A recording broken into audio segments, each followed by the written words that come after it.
Bismillahirrahmanirrahim. Alhamdulillah. Wassalatu wassalamu ala ashrafil anbiya'i wal mursalin. Sayyidina wa nabina Muhammad wa ala alihi wa ashabihi wa man tamassaka bisunnatihi ila yaumiddin. Allahumma lakal hamdu kullu wa laka syukru kullu daiman wa abada ya arhamar rahimin.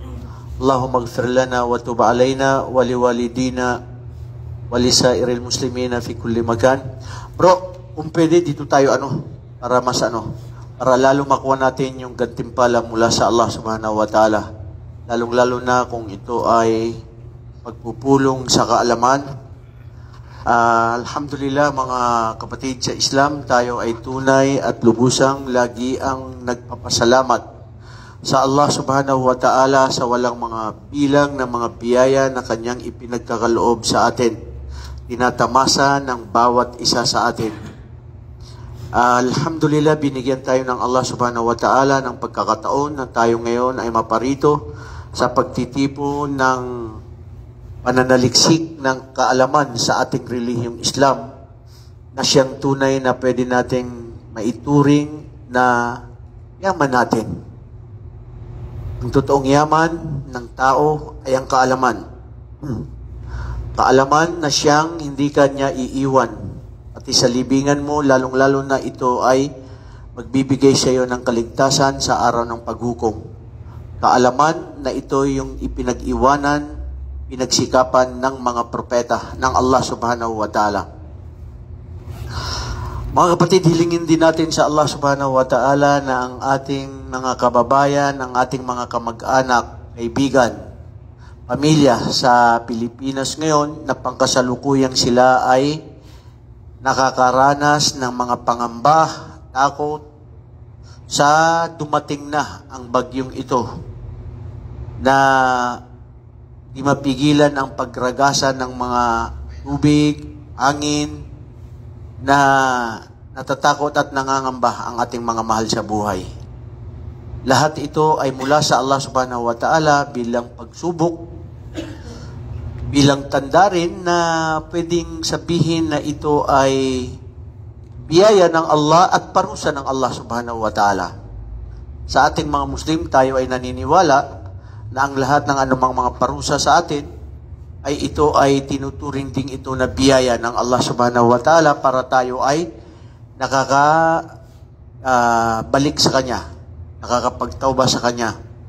Sa pamamagitan doon, kung sino rin ang magtiis, kung sino rin ang tunay na magtiyaga, na magsabar sa anumang mga sakuna na kanilang pinagdadaanan o kanilang nararanasan sa buhay, ay isa rin itong mga kapatawaran ng Allah subhanahu wa ta'ala sa kanila. Pero subhanallah, sa totoo lang, sa mga panahong ito ngayon, mga ilang buwan pa noon, nakaranas ang Pilipinas ng lindol. Tapos ngayon, sumunod ang mga bagyo ngayon. Sumunod ang mga, yung korupsyon. At nagalo-halo na. Diba? Pero hindi lang naman yan sa Pilipinas. To be fair, we have to be fair. Not only in our country. In fact, we can find it in other countries. In other countries, worst than the situation in our country. Yun lang ang totoo. Pero palagay nyo, bakit ito nangyayari? Bakit nangyayari ang mga hindi inaasahan na pangamba at pahirap sa buhay ng mga Muslim? O sa pangkalahatan. May nagtanong, Ustad, paano yung hindi Kristiyan, paano yung hindi Muslim? Kristiyano, Hudyo, o tapos yung mga Muslim. Ano sila doon? Ano yung ugnayan? Parehas ba sila? Pagsubok sa mga Muslim, parusa sa mga hindi Muslim. Pagsubok sa Muslim. Parusa sa mga hindi at parusa sa mga hindi Muslim. Oh, mashallah. Magandang pangitain yun, di ba, bro? At pagsubok nga sa mga kamusliman, bro, pwedeng dumiretso kayo doon, meron pang natitirang belo-belo. At alhamdulillah, dyan, pagkatapos ay nandun pa si Ayman Pogi. At, okay bro, maganda yung sinabi mo. Ito ay maaring pagsubok sa mga kamusliman at parusa sa mga hindi Muslim. Balik loob, Ustad. Bakit ito nangyayari? Ito ay nakatakda sa kumbaga andyan sa kadar, nabilong na yun sa ismo. Okay, maganda yan. Mashallah. Nakukuha na natin dito. Lumalabas na yung talagang natututunan natin. Ano? Lumalabas kung ano yung meron ka. Dahil ito daw ay sa qadar. Adhana. Di ba? Bago pa malikha ang sanlibutan, nakalaan na ang mga mangyayari at magaganap. Tama? Qadar, pagsubok, parusa. Sa'yo bro, ano sinabi mo, Omar Fernando? Balik loob, Ustad. Dahil ito ay tanda para magbalik loob Allah. ang tao sa kanyang tagapaglikha. O nagbabalik loob yung mga Muslim, tapos nagbabalik loob din yung mga Kristiyano kay Hesus Kristo o kay Papa Jesus. Para makilala nila yung tunay na pagpapalika. So, saan doon yung, saan doon? Balik loob kay Allah. Para makilala yung tunay na naglikha sa mga Kristiyano, yung mga hindi na nanampalataya, mga hindi Muslim. Alhamdulillah, sa totoo lang po, mga kapatid at aming mga taga-subaybay, ang pagbabalik loob sa tunay na Panginoon na siya ang Allah subhanahu wa ta'ala, tanggapin nyo o hindi, magbalik loob man kayo sa kahit sinong Diyos na kinikilala nyo at kung hindi si Allah subhanahu wa ta'ala, ang katotohanan talaga, wala ring saysay ang pagbabalik loob ninyo. Dahil si Allah o ang Allah ang siyang Diyos na dapat sambahin at sinamba ng lahat ng mga propeta. At doon lang tayo dapat magbalik loob. Walang saysay ang anumang pagbabalik loob natin sa anumang sinong Diyos na ating kinikilala kung ito naman ay hindi totoong Diyos. Huwad na mga Diyos-Diyosan. Dalika bi anna Allah huwal haq wa annahu ma yad'una min duni huwal batil. Dalil sa Quran yan. Katotohanan dahil siya ang Allah subhanahu wa ta'ala na tunay na makatotohanan na siya ang Diyos na dapat sambahin at ang sino mang maliban pa sa Kanya na kinikilalang Diyos-Diyosan ng kahit sino. Maski sinasabi pa nila na nakakatulong ito sa amin. Matagal nang hindi nanganak ang misis ko tapos hinaplos ko yung nasarinong itim tapos nanganak siya. Umihiling kami mga mirakulo na nangyayari tapos nagpapatunay na totoong ito ang Diyos. O di kaya yung mga mirakulo ng Diyos ay dito ipinapadaan. So, ito ang kinikilala namin.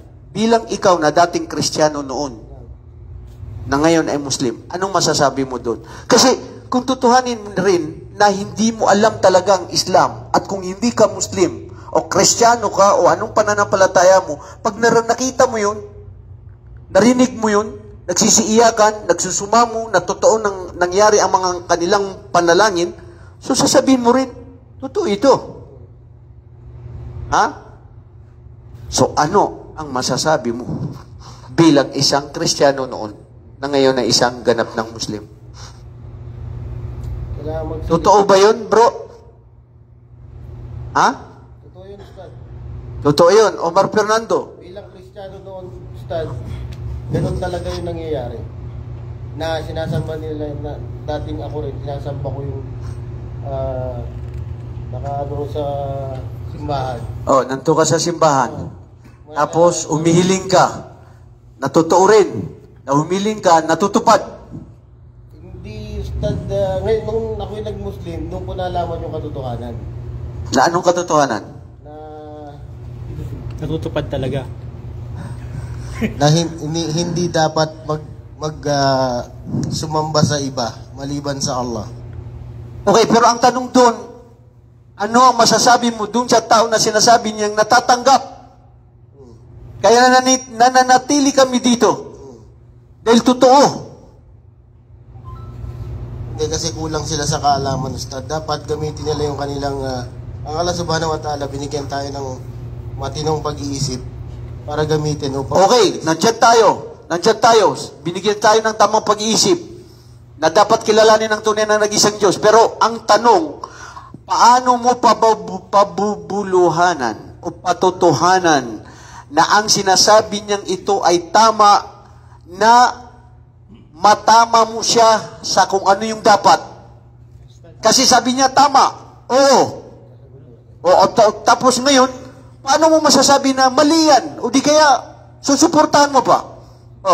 Angel. Ustaz, dahil ang Allah ay may habag awa sa atin ng pantay-pantay.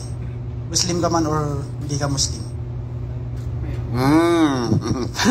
Sounds make good. Sounds makes difference. Sounds make difference to me today.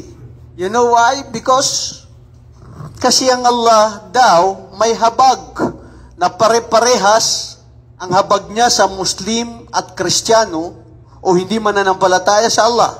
So sa makatwid, sinasabi mo kapatid na Jibril, ay kung natutupad din ang kanilang panalangin, na maski mali ang Diyos na kanilang sinasamba, na nagkatotoo yung kanilang mga hiling, ang nagpahintulot doon ay si Allah.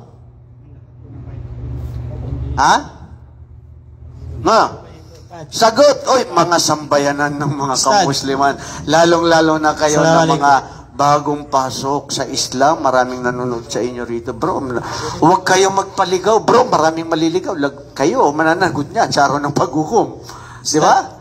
Kasi kung yun ang patutuhanan mo, sige ka, bahala ka sa buhay mo. Tignan natin. Patutuhanan natin yan mamaya.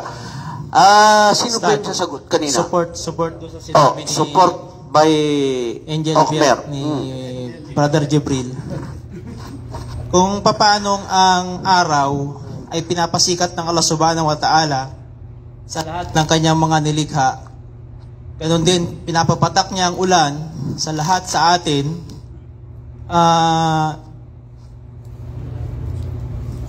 Muslim o hindi Muslim, magtatamasa ng mga biyaya ng Allah Subhanahu wa Ta'ala. Subalit, ang awa ng Allah Subhanahu wa Ta'ala hindi mapapunta sa kanila kasi yung hinihiling nila ay para lang dito sa pakinabang nila sa mundo. Dahil yun sa kung ano yung hinihingi nila, kahit saan sila humingi, kahit sa mga nilikha ng Allah Subhanahu wa Ta'ala sila humingi, wala yung magiging pakinabang sa kanila sa kabilang buhay. Yun. Walang silbi ang hiling nila sa kabilang buhay. Hanggang dito lang yun sa dunya. Makamundo lang. Sa makamundo lang. Okay, ulitin ko. I-refresh natin. I-click natin ulit. Fresh. Para bumalik ulit tayo sa tanong. Ano ngayon ang masasabi mo na paano mo mapapatotohanan na ang sinasabi ninyong nagbibigay sa inyo ng mirakulo na natupad ang inyong mga hiling ay dahil sa paniniwala nyo sa mga santo at mga imahe na paniniwala ninyo na siya ang nagbigay pahintulot sa inyong mga panalangin, na hindi yan totoo. Hindi yan makabuluhanan. Dahil kung yan ay makabuluhanan, ano ang masasabi mo ngayon bilang ikaw ay Muslim, na mismo na nagsabi ang Allah na siya ang totoong Diyos na dapat sambahin at ang sino mang sinasamba o inihilingan bukod pa sa Kanya, ito ay walang kabuluhan, walang saysay, batil. So ngayon, paano mo nasasabi yun na yung sinabi ng kapatid natin kanina na maskin sumamba sila daw doon sa mga hindi totoong Diyos na hindi si Allah, pero si Allah pa rin nagpahintulot. Para hindi tayo lalayo. Nandito tayo ngayon sa sulay, huwag kayo pumunta sa bata. Sheikh. Yes. Rayhan, ano? Assalamualaikum. Ang punto dito ay didiretsahan ko na tungkol sa mga nagsasamba sa mga ribulto. Ito ay isang sample sa nakita ko sa aking biyanan. Sapagkat binayaran niyang ribulto na ito buwan-buwan at pinapanalangin at inaalayan ng pagkain. Pagdating ng unos, ay binubuhat din niya ang Diyos niya. Paano ang Diyos niya makakapagligtas sa inyo? Siya naman ang nagligtas sa kanyang Diyos. So dito dapat buksan ng kaisipan ng mga Kristiyano na sumasamba sa ribulto, na kung saan dito pa lamang ay hindi na totoo na siya ang mga pagligtas sa iyo, sapagkat ikaw nagliligtas sa kanya. Napakasimple lamang po. Okay. Umiinit na ngayon, ha? Pero wag tayo lumayo. Kapatid na Adonis. Parang lumalayo tayo ngayon, ha? Pero may mga connection pa rin yun doon, ha? Ha? Okay? May connection pa rin yun doon. Sige, ano? May bateryan pa rin? Sige. Ayun. Sino? Teka lang. Akin na yan muna dito. Akin na yan. Huwag nyo pasalitain yung ayaw mo muna. Kasi nag-iisip pa yan. Hindi pa tumalab yung kape. Bago natin yan tawagin si Yusuf Undoy. Nauna itong dito si Adonis. Sige, bro. Para sa akin, Ustad, yung mga panalangin ng mga hindi nananampalataya sa Islam, sumasamba sa Allah, ay natamasa man nila yung mga panalangin nila, bagkus nagkataon lang na kumbaga, siyempre, hindi naman sila nanampalataya. Nagkataon lang na nangyari yung Tinakda na yun ang Allah. yung ano nila, yung hinihiling nila. Okay. Nagkataon lang. Nakatakda. Ano yung sa'yo, kapatid na Yusuf Andoy? Pakinggan natin. Assalamualaikum warahmatullahi wabarakatuh. Waalaikumsalam warahmatullah. Bro, yun yung tanong, ha? Dun ka mag-focus. Inshallah po. Ako, bilang dating Kristyano, nagbalik Islam, isa lang yung napapansin ko sa kanila na actually, nananalaytay sa ating puso, sa ating pagkatao, yung pitra na paniniwala sa isang Diyos. Okay. At marami ring mga patunay na dapat talaga ang sambahin ng Allah subhanahu wa ta'ala. Gaya nga ng sinabi ni bro, na nagkakataon lang yung mga hinihiling nila binibigay ng Allah dahil na rin sa hapag. Pero kung ang ano lang po talaga, Ustad, dediretsahin ko na rin, alam ko po na kikinig yung magulang ko, yung pamilya ko, mga kamag-anak ko. Patama kayo, ha? Hindi naman. Ano lang. Pero katotohanan, maski patama, ito na yung dawa. Di ba, bro? Ito na po yung pagkakataon na madawa ko sila. Correct. Masabi ko sa kanila na ang dapat nating sambahin ang Allah subhanahu wa ta'ala. Nananalaytay sa ating pagkatao. Nananalaytay yan. At ano pa ang silbi na sinusunod nila, lalo na sa mga kapatid nating Kristiyano, huwag po kayo mabibigla o magagalit. Pero magiging totoo lamang po kami. Ano pa po ba ang saysay na sinusunod nyo? Yung 10 utos ni Moises o si Correct. Salam na sumamba sa isang Diyos. Pati rin yung sinabi ng mga ibang nabi.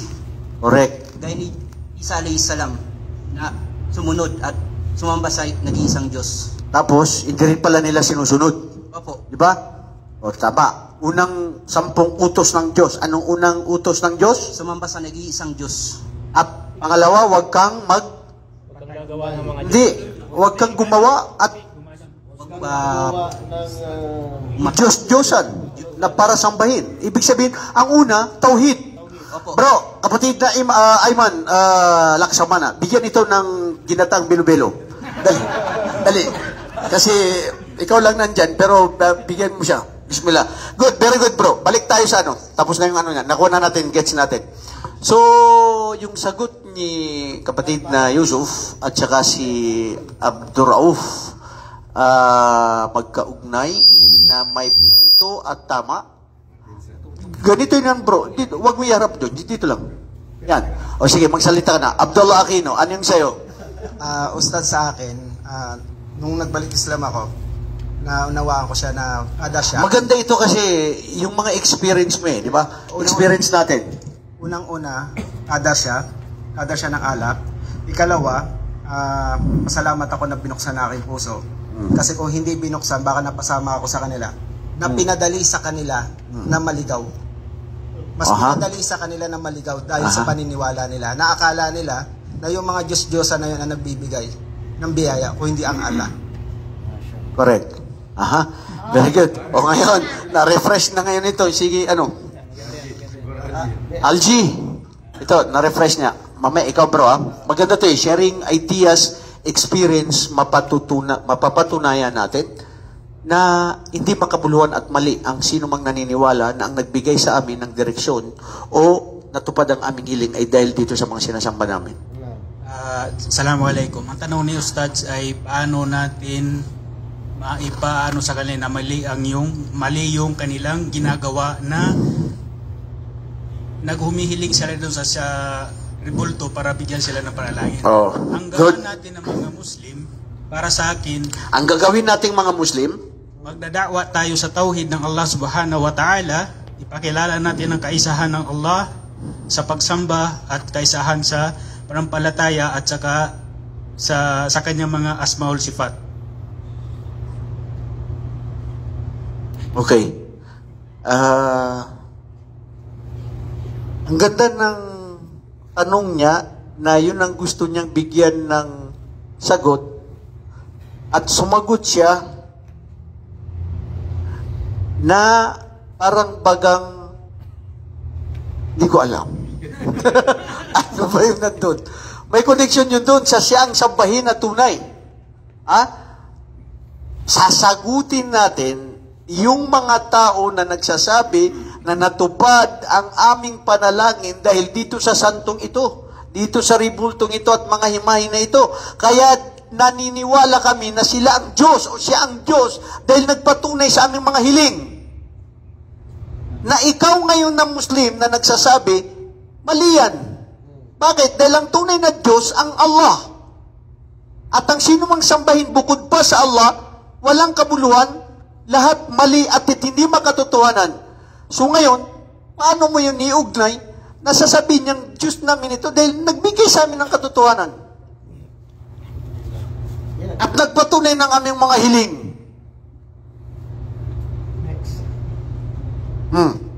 Kapatid na Nisrin? Bashir. Sige, Bashir. Assalamualaikum, Ustad. Kumsalam. Mga kapatid.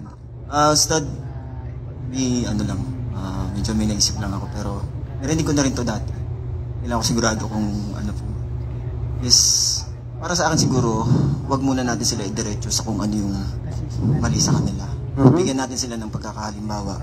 Na halimbawa, tayo ba ay halimbawa magdasal sa isang puno, o magdasal sa isang kahoy, o magdasal sa isang puan, o sa isang mesa. Na halimbawa, kapag natupad yung iniiba natin na yun, ay ibig sabihin ay Diyos na yung Masya Allah, ang gandang example. Okay, good. Sige. Pakinggan mo to bro para magbalik tanaw yung sagot mo kanina. So, doon na po siguro natin makukuha yung attention nila o yung mapukaw nila, na mapapaisip sila na oo nga no. Ibig sabihin ba na pag nagdasal ako sa isang cellphone na to o sa kahoy na to, pag nangyari ba yun at nagkaroon ng katuparan, ay siya na ba talaga yung nagbibigay ng kapahintulutan? So, doon na siya magtatanong siguro kung ano ba yung ano. Doon na natin maipapasok yung magpapaliwanag sa ating din, sa ating pananampalataya. Okay, good. May punto. Alam mo bro, itong issue natin, akida, tauhid. Bakit nga ba natin ito pinag-usapan? Kasi, pwede mo rin sabihin at pwede rin itanong sa'yo ng Kristiyano, bakit? Kung totoong Diyos na siya ang Allah, lahat ba ng hiling nyo ay binibigay niya? Yan. Mababangga kayo dyan. Itatanong nila yan. Sumumpa ka sa akin ngayon. Maniniwala ako sa iyo at papasok ako ngayon sa Islam. Basta sumumpa ka na makatotohanan na mamatay ang kalahatang sino mang pamilya mo kung magsisinungaling ka. Ang tanong ko, magmumuslim ako, lahat ba ng hiling mo sa Allah ay tinutupad niya, binibigay niya, para mapaniwala mo ako, natatanggap ako ng Islam? Diba? Yan. So yan ang gusto natin i-balanse. Ang ganda ng sinabi ni kapatid natin na Bashir. Bilang example, doon sa mga hindi naniniwala sa Allah. Kahit sinong Diyos na sinasamba mo.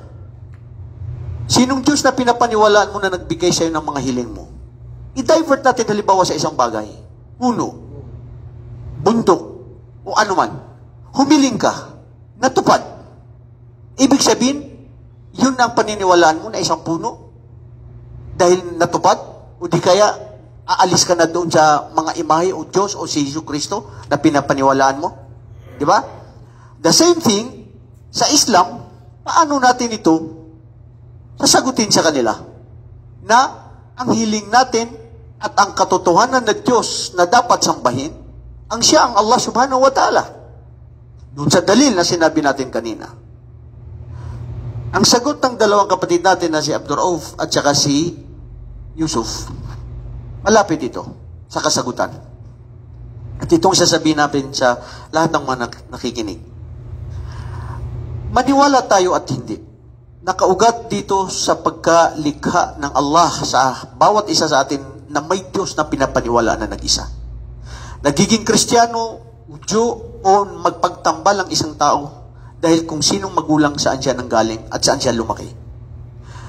Ngayon, pinapaniwalaan natin na siya ang Allah, ang tunay na Diyos na dapat sambahin. Paano natin sasagutin yung sinabi natin na katanungan una? Sasabihin natin, kabayan, kamag-anak na hindi pa Muslim, ganito kasi yan. Siya ang Allah subhanahu wa ta'ala na bago niya likhain ang lahat ng nandito sa sanlibutan, 50,000 taon, tapos na ang lahat. Tapos na ang lahat ng mangyayari noon sa oras na yun na ipinasulat niya sa anghel sa kasulatan ang magaganap bago pa magunaw ang mundo. Yang hiling mo na natupad ay nakasulat na yan, nakalaan at sa kapahintulutan at kagustuhan ng Allah subhanahu wa ta'ala. At hindi sa kagustuhan at sa kapahintulutan ng puno, bundok, si Hesus Kristo, imahe, o Nazareno na maitim o maputi o kayumanggi. Wala akong pakialam dyan. Importante ay, yan ay pahintulot na ng Allah subhanahu wa ta'ala na mangyayari. Sumamba ka man sa Kanya o sumamba ka sa iba. Alam nyo ba ang qadr na dalawang klase? Qadr al-mutlaq wal muqayyid. Ang qadr al-mutlaq na hindi kailanman yan mababago. Ipinasulat na yan ng Allah. Kaya doon din natin makikita na anuman ang gawin ng isang tao sa pagpupursige niya, sa anuman ang gusto niya, walang mangyayari maliban sa kanong kapahintulutan ng Allah na hindi pwede mabago. Pangalawa, nababago ang qadr dahil sa pamamagitan ng pag-uutos ng Allah subhanahu wa ta'ala na mangyayari yan, yung mangyayari na gusto niya, kung gagawin niya itong paraan. At nandun pa sa mga anghel. O mga anghel, wag niyang ipahintulot.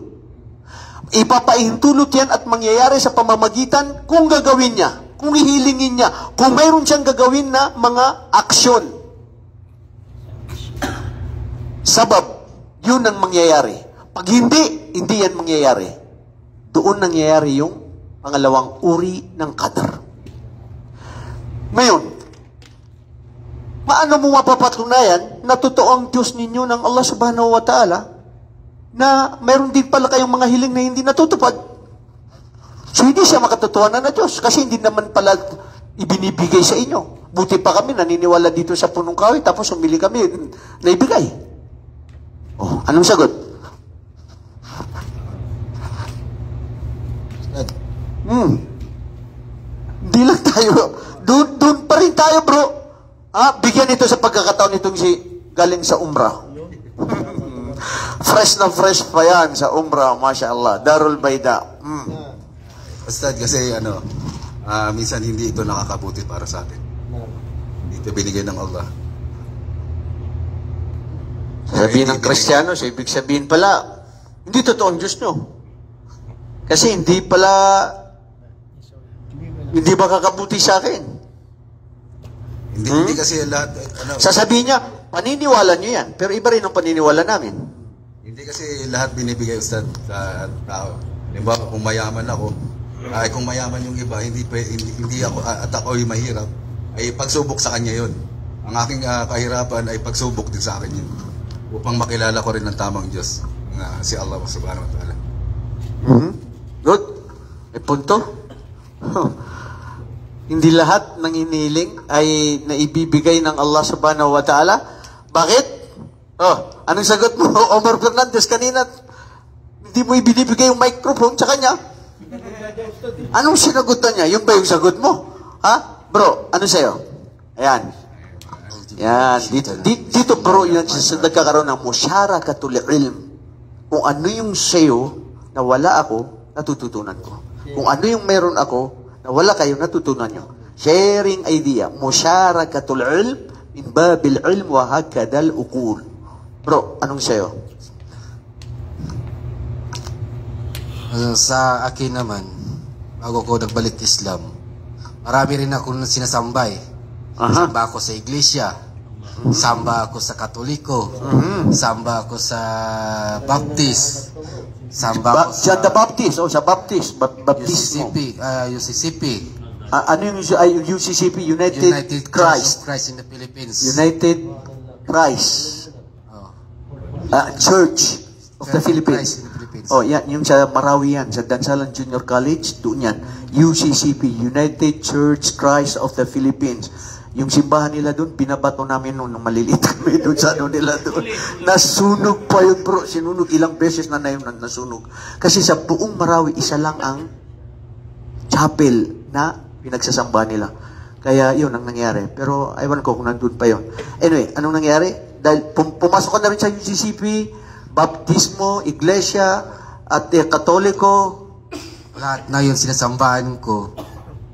Lahat ng iniling ko hanggang hindi pa ako nagbalik Islam is mas lalong napili ko na mag-isa pa rin ako. Kaysa doon sa maniwala sa mga yun. Kasi? Paniwala ko sa si Jesus ay Kristo.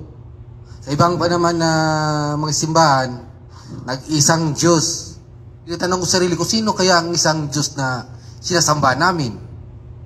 Sa iba, si Maria. Ang isa, si Jesus Kristo. Si Joseph. Si Joseph. Si Joseph. Kasama pa yan. Si Joseph, si Maria, si Jesus Kristo. John the Baptist. Ang dami nga talaga. Naguluhan na ako kung saan ang totoo Diyos Espiritu. Alhamdulillah na mayroon isang nagpaalala sa akin, isang commander ito. Sabi niya, magbalik Islam ka. Pwede ba yun, commander? Pero, inshallah, sabi niya, huwag mo madiliin kasi ang Islam, hindi basta-basta pasukin o baka mamaya, nag-Islam ka lang dahil sa mga itong bagay. Inshallah, nasa Cotabato ako, na kuwan rin ako sa lulong na sa Biso Tapos hanggang siguro, alhamdulillah, binigyan ako ni Allah ng pangalawang buhay. Tsaka iniling na talaga na Diyos, kung sino ka man, totoo ka man ng Diyos, o siya, tawag si Allah, gabayan mo ako na makipagbalik loob ako sa araw na ito. Inshallah. Alhamdulillah, na inisip ko yung lagi ko tinitingnan na yung forma ng Makkah, at saka lumalabas din sa uol ko yung mayroon ustad yung nabalik Islam na ganito yung nagdadawa. Yun, ni-scroll ko rin lahat yun. Marami pala nagbalik Islam. Yun, inisip ko, 3 gabi di ako nakatulog, 3 araw di rin ako Bisaya di kay Bay. Ilonggo pala ito, Ilonggo. Yun, sinasabi ko na magbalik Islam na kaya ako. Ayun, tinatawagan ko yung kaibigan ko na Maguindanao. Tol, ikuan ako ba, may sadya ako sa'yo. Sabi niya, baka pira yan tol, wala akong pera. Sabi niya, hindi. Sabi ko, magbalik loob ako tol sa Allah. Niya, totoo ka? Sabi niya, oo. Sabi niya, binigyan niya ako ng 3 araw. Tapos, tinawagan ko ulit, pinuntahan ko na sa barangay. Tapos, tinawagan ako ng ustads. Alhamdulillah. Sa Pilipinas yun? Opo, sa Cotabato City. Pinasyada ako. Walang kahirap-hirap, sabi ng ustad, masyaallah. Alam mo na pala magudo. Sabi niya, saan ka natuto? Sabi ko, sa YouTube lang. Nag-research ako sa YouTube. Masya Allah. Alhamdulillah, bro. Tapos yung pagka-uwi ko na, sobrang gaan-gaan ng pakiramdam ko. Sabi ko, wala man akong tao nakita sa daanan. Ako lang nag-isang lakad. Tapos doon na, nag-close ako ng pintuan sa bahay. Nag-research agad ako sa YouTube. Sa Islam. Sa Islam. At paano mag-pray. Paano magdasal, tama. Paano magdasal. Noon na, hindi ko pa alam wala nagtuturo sa akin. Tinatayo ko lang yung cellphone sa harap ko. Hindi ko alam kung saan ang kaba, kung saan ang doon. Masya Allah, sacrifice talaga, no? Yan ang totoong Tinitingnan paghahanap. ko lang kung paano ako mag-pray ng isang Muslim na totoo yung sinasamba. Inshallah, ilang weeks na yun, pumunta ako sa masjid. Meron doon na 3 bro na pagdating ko sa masjid, Assalamualaikum. Sabi niya sa akin, bago ka dito bro. Sabi ko, balik Islam ako bro. At doon ka nag-Islam? Doon ako. Alhamdulillah, Masya Allah, doon bro. ako ipagpatuloy mo lang yan bro, kahit mag-isa ka lang. Ayun, pinagtuloy ko research na Masya Allah, bro. Masya Allah. Anong pangalan mo? Sa Islam? Ismail po. Ismail. Dalawa na kayo dito, Ismail. Ito si Ismail Okmer. Ikaw, Ismail ano? Kalapaan. Kalapaan. Okay, anong dating pangalan mo? Judy. Judy. Akala ko si Judy Santa Maria. Okay, kapatid na Judy, Masya Allah. Ang ganda ng kwento niya. Kinuwento niya yung paano siya nagabayan, nagpasok sa Islam. Pero yung tanong ko sa'yo, anong sagot mo? Huwag mo ikwento uli yun kasi mawawala tayo niyan. Mamaya, may oras tayo na siguro magkaroon tayo ng lecture, bro, na bawat isa ikwento niya yung mga bakit siya nag-Muslim. Diba? Maganda yun, Omar Fernando. Binigyan mo ako ng idea niyan. Kasi ang pag-aaral natin dito, bro, sa Sulay, actually, ako, aywan ko bakit ito ngayon ang na-discuss natin? Actually, nasan ba yung wallet ko? Mayroon ako ditong napili na 5 mga o 6 na mga topics na ating kukunin na i-divide ko kayo ng mga 3, 4 na grupo, 5 grupo. At yun ang i-discuss nyo kasi gusto ko magre-report ang bawat isa sa inyo. Nakita ko kasi yung iba, karamihan dito absent, so gagawin ko siyang next week. Kung nanonood kayo bro na nag-absent ngayon, pumasok na kayo next week. Wanted kayo dito sa Sulay. Pasok na kayo dahil hindi kayo makakatakas nito. Dahil ito itutuloy natin to. Dahil ayaw ko yung ako lang, gusto ko rin kayo magturo, makikinig kami. May grado. Kasi ang Islamic Center, nag-usap kami, kung sino ang mananalo na bibigyan mo ng okay ang grado nila, pipili ka dun sa 5, kung sino yung maganda ang report nila, at may mga topic kayo na isinulat ko rito, may premyo nang gagaling dito sa Islamic Center. Masya Allah yun.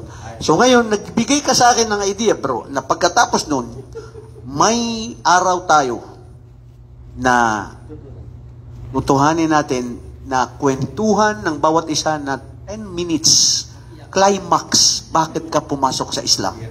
Kasi para kaparutan ng aral ng lahat ng mga nanonood sa atin, di ba? Sa outing. O yun, maganda yun. Sa outing, maganda sabi ni Abdurrahman. Sa outing natin, sa park, maganda yan. Kasi ito nga, nagpaplano tayo, sabi din ni Abdurrauf, kailan? Sabi ko maganda sa itong darating na sweldo, dahil ito ay taglamig na rin, at masarap yun, at Thursday, punta tayo dun, magdamag hanggang umaga. After Fajr, mag-iyaw-iyaw pa tayo dun, ng mga ano ba? Ito kasi itong mga to sila na, hindi bro, nga, pero nadulas yung dila. Tao lang. Hitaw, tama. Very good. Sinave niya ang kapatid niya. Hitang manok at saka Bro, ano yung mo? Sagot mo. Nawala na yung tanong, Ustad. Pero hindi, ang pinakapunto doon. Sige, sino pang isang sasagot doon?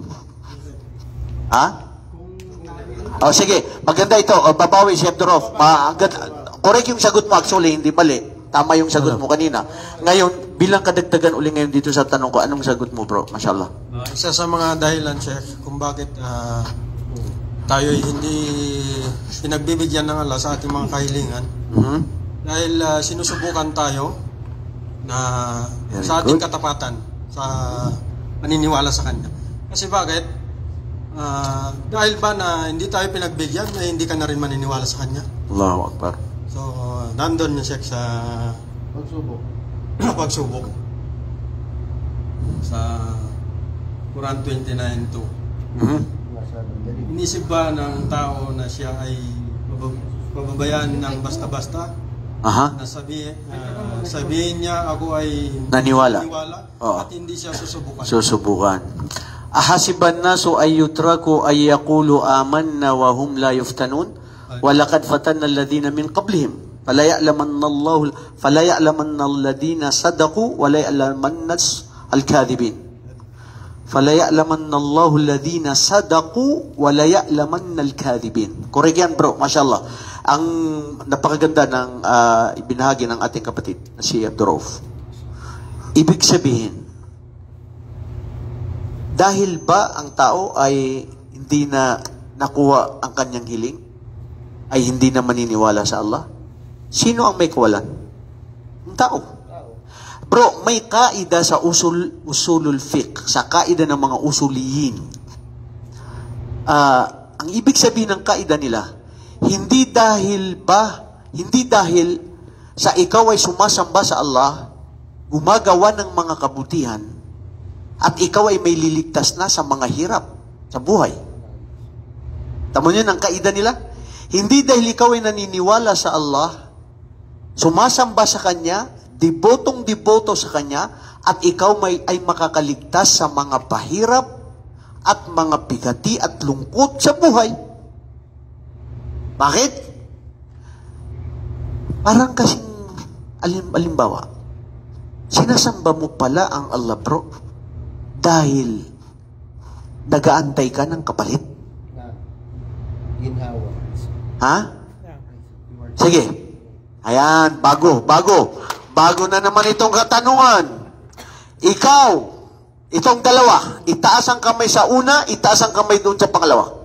Sinasamba mo ba ang Allah dahil nagnanais ka ng kapalit ng kaligtasan o ng kanyang paraiso? Ibig sabihin, sinasamba mo siya dahil may kapalit. Pangalawa, sinasamba mo ba ang Allah dahil maski walang kapalit, dahil sasambahin ko siya dahil siya ang Diyos na dapat sambahin? Sino ang sa una? Nasa kamay. Oh. Una. Ilan kayo? Oy, tinas mo ng kamay mo kanina, Yusuf, Fabina. Ba't may binaba ngayon? Ha? Una. Ilan? 4, 5. Sa pangalawa. Ano ka, balimbing? Ha? Saan ka ba? Bro. Ha? Bro, i-correct natin ang ating pananampalataya. Tutuhanin natin ang sarili natin. Alhamdulillah, nagpapasalamat tayo sa Allah na nilikha tayo na Muslim na sumasamba sa Kanya. Dahil hindi lahat nilikha ng Allah na tao na sumamba sa Kanya. May mga talagang hindi niya binigyan ng gabay. May katanungan dyan may mga malalim na pag-iisip ng mga filosofiya na sabi nila, kaya mga naligaw Kasi sabi nila, maski ano rin ang palang gawin ko, so yun pa rin ang gusto ng Allah. Hindi yun. Yun yung mga kadariya. Ang gusto ng Allah sa atin mabuti. Ang gusto ng Allah sa atin lahat magabayan. Pero ang tao, nasa kanya ang kapasyahan sa pagpili kung anong gusto niya. Kung bakit ka pa iniligaw ng Allah dahil alam niya ng kahit anong gawin niya sa'yo, kahit anong malaman mo patungkol sa ilang, mananatili ka pa rin na hindi mo tatanggapin ang katotohanan. Ngayon, sasambahin ba natin ang Allah dahil lang sa may kapalit? Bro, tutulungan mo ba ako, bro? Dahil may inaasam-asam ka na balang araw ako rin ay makapagbigay sa iyo ng mabuting kabutihan na ibinigay mo sa akin? Sinasamba ba natin ang Allah subhanahu wa ta'ala dahil nang sa gayon tayo ay mailigtas? O sinasamba natin siya dahil karapat-dapat siyang sambahin? O nasaan kayo ngayon doon? Ha? Pag nandun ka sa number 2, pag nandun ka sa number 2, automatic na yun. Ano? Sumamba tayo. Oh, pag sinabing, ilagay mo yung mic. Pag sinabing, sumamba tayo, so anong purpose natin? Siyempre, gusto natin maligtas. Di ba? Yun ang purpose eh. Makamit natin ng paraiso ng Allah subhanahu wa ta'ala. At Di ba sabi siya, pati sa kanya lamang humingi? okay, very good. Sige. Sa kanya lang healing, di ba? Wala lang pwedeng kahilingan. Yun na yung magiging kapalit, Ustad eh. Yung pagsamba natin, paraiso, yun ang kapalit. Okay. Bro, kasi parang ganito yan eh. Pag nagmahal ka ba, gusto mo may kapalit? Sandali. Nang depende. Wala tayo sa depende ang pinag-usapan natin. Bro, ang pagmamahal at totoong pagmamahal may kondisyon, wala? Wala. Yan. Yan. Anong depende? Ito ang depende. Delikado itong depende na ito. Bro, may mga nagmamahal na may kondisyon. May mga nagmamahal na wala talagang kondisyon. Ganun ang pagsamba sa Allah. May kang hinihiling na kondisyon. O unconditional. Saan ka ngayon? Si dinescribe siya ni Allah subhanahu wa ta'ala na merong ayat sa Quran. Sinabi niya, alladhi khalaqani wa huwa yahdin. Walladhi at'amuni wa huwa walladhi yut'imuni wa yaskin. Idha maridtu fa huwa yashfin. Yun ang isa. At saka doon sa Quran, sa suratul Iqra naman, sa suratul, Alaq. Lapit mo yun, bro. Iqra bismi rabbikal ladhi khalaq. Iqra bismi rabbikal ladhi khalaq. Khalaqal insana min alaq. Doon na yung Ustaz, kung bakit kailangan natin sambahin si Allah subhanahu wa ta'ala, sapagkat binigay niya sa atin lahat. Walang kulang, walang bawas, kundi kumpleto. Ngunit ito dahil sa kanyang pagsubok, kasi sa atin, ikumpara ko as sa dati ding Christian, ang paniniwala, yung itikad, yung akida kasi ng mga hindi mananampalataya ay yung musyahada. Okay? Kung ano lamang ang nakikita, katulad ako dati, nagtutulak din ako ng kariton ng revolto eh. Kung ano lamang ang nakikita, yun ang paniniwala nila. Ngunit sa atin, ano yun, itikad natin, yung amal, yung pagsasapanalita at saka sa puso. Kaya ito ay ano talaga, kaya nga meron tayong ano natin na isa sa bakit naligaw ang mga tao dahil inuna nila yung kanilang mga akal kaysa sa nakal. Kaya doon minsan Ustad nagkakaano kung bakit talaga kailangan natin. Kasi siya lamang karapat-dapat sambahin. Yun lamang yun. Wala nang iba pa. Correct. Okay, very good. Ang ganda ng ibinahagi ni Abdurrahman tungkol dito sa ating usapin ngayon. Pero balik tayo doon sa ating usapin ngayon. Yung sinabi mo, kapatid Abdurrauf. Ano ba yung sagot mo? Sa una o sa pangalawa? Sa una. Sa una. Kasi sinasampa mo ang Allah dahil inaasam-asam mo ang kaligtasan. Ang gusto mo ang kaligtasan, di ba? At yung iba ganun din, di ba? Tapos yung iba hindi. Mashallah, maganda ngayon ang sagot niya ni Omar Fernando, ha? Asaan ka ngayon? Sa una, sa pangalawa? Saan sa pangalawa? Very good. Bago ka na ngayon. Ikhlas, Ustad. Ikhlas. Okay, ikhlas. Sige bro. Mashallah. Bro, sa totoo lang. Walillahil mathalul a'la. Ang Allah subhanahu wa ta'ala, wala siyang katulad sa anumang paghambing natin sa mga kilos o mga kanyang mga kagustuhan, katangian at pangalan. Pag ikaw, subukan niyong magmahal kayo sa asawa mo, sa anak mo, kaibigan, kahit sino, na may kapalit. Masasaktan ka at may oras na darating na hindi mo makuha ano ang inihiling mo, sasama ang loob mo sa kanya at ang mangyayari ay hindi mo na siya mamahalin. Dahil ang pagmamahal mo pala ay may kondisyon. Tignan niyo ang pagmamahal ng magulang. Sila yung mga magulang na walang kondisyon. Minsan, with due respect sa mag-aasawa. Minsan, ang mag-aasawa may kondisyon yan eh. Mamahalin kita kung makikita kong mahal mo ako.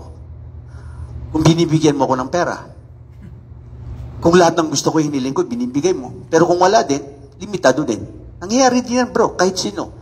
Kamag-anak, kaibigan, ganun eh. Pero yung totoong pagmamahal, na maging ano ka man, maging sino ka man. Ba't ka tumatawa, ano dyan? Pugi. Pugi, nakarelate ka ba? Hindi bro, itong totoo. Sino sa inyo ngayon, kahit tayo, alam natin sarili natin kung sino totoong minamahal ng puso natin. Kung nagmamahal ka ng walang kondisyon, walang samaan ng loob. Ano man ang mangyari, subhanallah, may kasabihan ng mga Arabo, sabi nila, wa aynur rida an kulli aibin kalilatin, walakin na ayna sukhti tubdi umasawiya. Ang mata na nagmamahal, kahit anong gawin na kamalian ng mata na nagmamahal sa gumagawa, hindi nagpapabago yun sa kanyang puso. Mahal niya pa rin yun. Pero ang mata na hindi nagmamahal, na hindi niya kinalulugdan, maski anong kabutihan na ginagawa mo, hindi mo napapansin yun. Okay. Timbangin natin ang ating katanungan kanina. Maganda ang sagot ng ating mga kapatid. Ustad, ano yun yung number 2. Number 2 ka ngayon. Sige. Hindi. Sabi ng Allah Subhanahu wa ma khalaqtul jinna wal insana illa liya'budun. Nilikha tayo ng Allah para sumamba lang sa Kanya. At yung paraiso, bilang awa lang niya yun sa atin, bilang gantimpala. Kaya, correct. Mauna yung number 2, pangalawa lang yung number 1. Very good. Correct. So, para i-arrange natin yan, bro, maganda yung sagot mo, Okmer, ibalansin natin ang totoo. Sambahin natin ng Allah ang walang kondisyon. Dahil pag sinamba mo ang Allah subhanahu wa ta'ala, naalala nyo ba ang hadith na sinabi niya, ang sino mang sumamba sa Kanya, ay ang pangako ng Allah ay ang paraiso. Ya Allah, sasambahin kita dahil karapat dapat kang sambahin. Dahil maski hindi kita sinamba, walang mawawala sa'yo, walang may dadagdag sa'yo, ako ang may kawalan.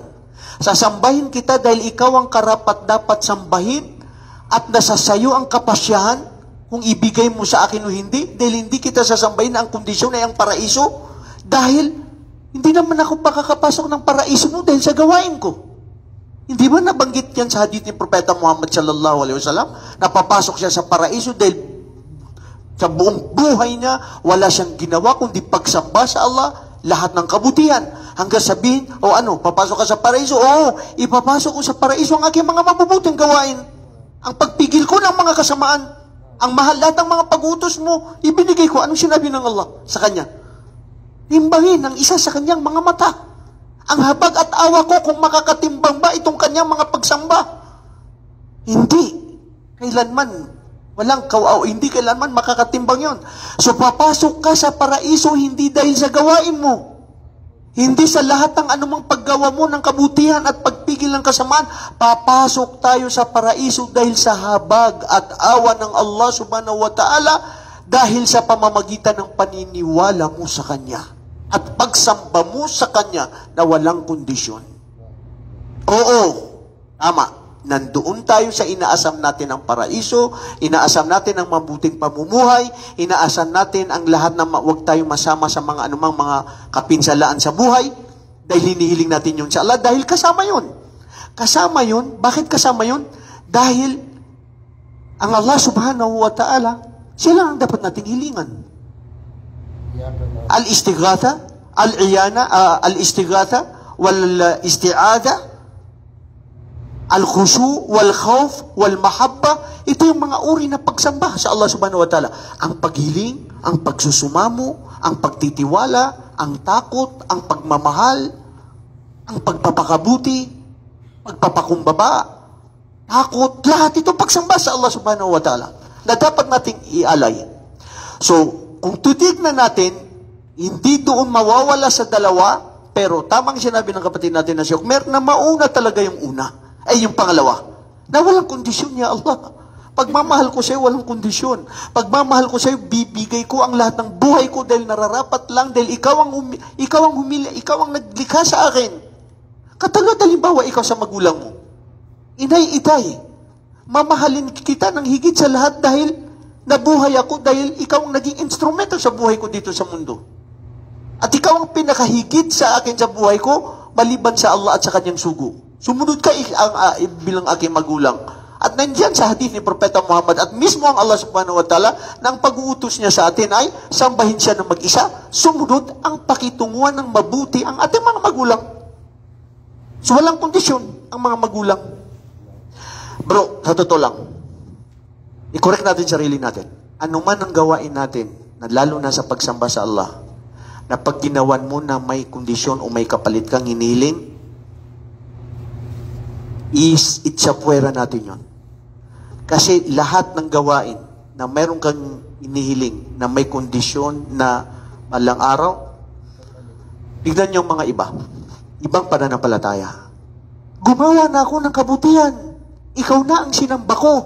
Ngayon, pinatay mo o nawalan ako ng trabaho, nawala ang anak ko, ganito, hindi na kita sasambahin, gagawa na ako ng mga kasalanan. Ang Muslim, hindi ganun. Dahil ang Muslim, batid niya sa kanyang buhay, na pag ikaw ay naniwala sa Allah, susubukan kanya ng pahirap. At ang pagsubok na hirap na ito sa buhay, ang lungkot, bighati, hirap, ito ay biyaya at pagmamahal sa iyo ng Allah. At huwag mong gawin ang ibang pananampalataya na si isang maranaw na miyundog. Anong yung miyundog sa maranaw? Ibig sabihin, instead na gumawa ng kabutihan, ang ibinalik niya ay kabaliktaran.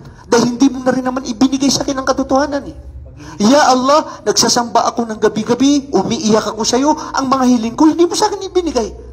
Ano pang silbi ng pagka-Diyos mo kung hindi mo rin sa akin ibibigay? Waliyaudu billah. Huwag tayo katulad ng mga ibang mga mananampalataya na sinusumbatan nila ang kanilang Panginoon. Ya Allah, hindi mo sa akin binigay, maski anong mangyari, nanunumbalik pa rin ako sa iyo. Mahal pa rin kita, sasambahin pa rin kita. Alam ko nang pahirap sa akin ito ay biyaya mo sa akin. At alam ko at batik ko na kung bakit hindi mo sa akin ito binibigay dahil alam mo na gusto mo sa akin na laging humihiling sa iyo. Alam ko na batid mo na hindi ko alam na hindi mo sa akin ibibigay dahil makakasama sa akin ito. At ang makakabuti sa akin ay ang mga kung ano ang itinalaga mo na binigay mo na kadar na kapahintulutan, kagustuhan ko man o hindi, ito ay mula sa iyo. Ya Allah, tanggapin to. Mga kapatid, ito yung sinasabing husnu dhannu billah. Magkaroon ng bawat isa sa atin na may mabuting tamang pananaw at paniniwala sa Allah na walang kondisyon ng pagsamba at pagmamahal sa Kanya, anuman ang pahirap sa ating buhay, bilang isang Muslim, ito'y biyaya ng Allah sa atin. At hindi tayo ano ba yung tawag doon? Yung nagsusumbat. Sinamba nga kita pero hindi wala ka naman binigay sa akin, ya Allah. Bakit ang binigay mo sa akin? Puro sirap. Mahirap ako nung Kristiyano ako, ngayon nag-Muslim ako dahil sabi nila mas magandang buhay sa Islam. Pero bakit ako nahiwalay sa asawa? Mga anak ko naging ganito ang buhay nila. Bakit nawala ko sa trabaho? Ya Allah, akala ko ba totoo ka? Akala ko ba gaganang buhay ko? Astaghfirullah. Basahin mo, bro, ang pinagdaanan ng mga propeta. Dahil ikaw ay dumadaan sa matinding hirap, wala sa kalingkingan ng hirap ng anumang pinagdadaanan ng tao ngayon sa pangkasalukuyan na nakikita natin sa mga hirap na pinagdaanan ng mga propeta na mahal ng Allah. Sige nga, ikumpara mo ang buhay ni Propeta Muhammad sa buhay natin ngayon na pinaghirapan natin. Naramdaman mo ba na isang araw, tinalian mo ang tiyan mo dahil sa tinding gutom na wala kang makain? Na propeta ka ng Allah, na pinakamamahal ng Allah ng lahat ng mga hiling mo, ibinibigay niya sa iyo. Namatay si Propeta sallallahu alaihi wasallam, nakasangla ang isa sa kanyang mga kasuotan sa pagdating sa larangan ng pakikipaglaban sa isang Hudyo. Nangangahulugan na mahirap, walang pera ang ating Propeta Muhammad sallallahu alaihi wasallam, pero siya ang pinakamayaman sa pananampalataya sa Allah. Mga kapatid, yan ang hilingin natin. Ang maging mayaman sa iman. Anumang dumating sa buhay natin na anumang pagsubok, ya Allah, mula sa iyo to. Ang buhay sa mundo panandalian lamang. Ang importante, ang buhay na walang hanggang, ang forever. Takbir! Sana mga kapatid, na pulutan natin ang aral, ang anumang ating naibahagi ngayon. Sa mga kapatid natin na mga nasalanta ng lindol, o nasalanta ng anumang mga nangyayari ngayon sa Pilipinas, patibayin nawa kayo ng Allah. Ang mga hindi pa mga Muslim, sana magbigay aral sa atin ito, magbigay puko sa inyo lahat, na ang tunay na Diyos na dapat sambahin siya ang Allah. Wallahi kung bakit siguro minsan natupad ang hiling nyo sa mga imahe, sa mga santo, sa kay Jesucristo, hindi nangangahulugan sila ang nagpahintulot niyan. Ang Allah ang nagpahintulot niyan. Bago pa tayo likayin, ipinahintulot yan. Pero dahil nangyari lang yan, dahil ito ay qadr, o ito ay nangyari ng talaga, pero hindi nangangahulugan yon. Dahil siya ang Allah, ang tunay na dapat sambahin, ang pagsamba sa Kanya walang kondisyon. Dahil pero pag sinamba mo siya, hirap at ginhawa, dadaan tayo niyan. Pagsubok. Pero ang pinaka-importante na hangad natin ang araw ng paghukom. Mga kapatid, ang mga taong tunay na mananampalataya sa Allah, natatakot sa Allah, mas mayaman sila. At anumang hirap na kanilang nararamdaman, alam nila na biyaya ito ng Allah sa kanila. At lalo silang tumitibay. At hindi katulad ng iba, na dahil sa lalo silang lumalapit sa pananampalataya, lalo silang napapalayo dahil sa sinasabi nilang wala rin palang silbi ang aming mga gawaing mabuti. Subhanakallahumma wa bihamdika asyhadu an la ilaha illa anta astaghfiruka wa atubu ilaik. Assalamualaikum warahmatullahi wabarakatuh.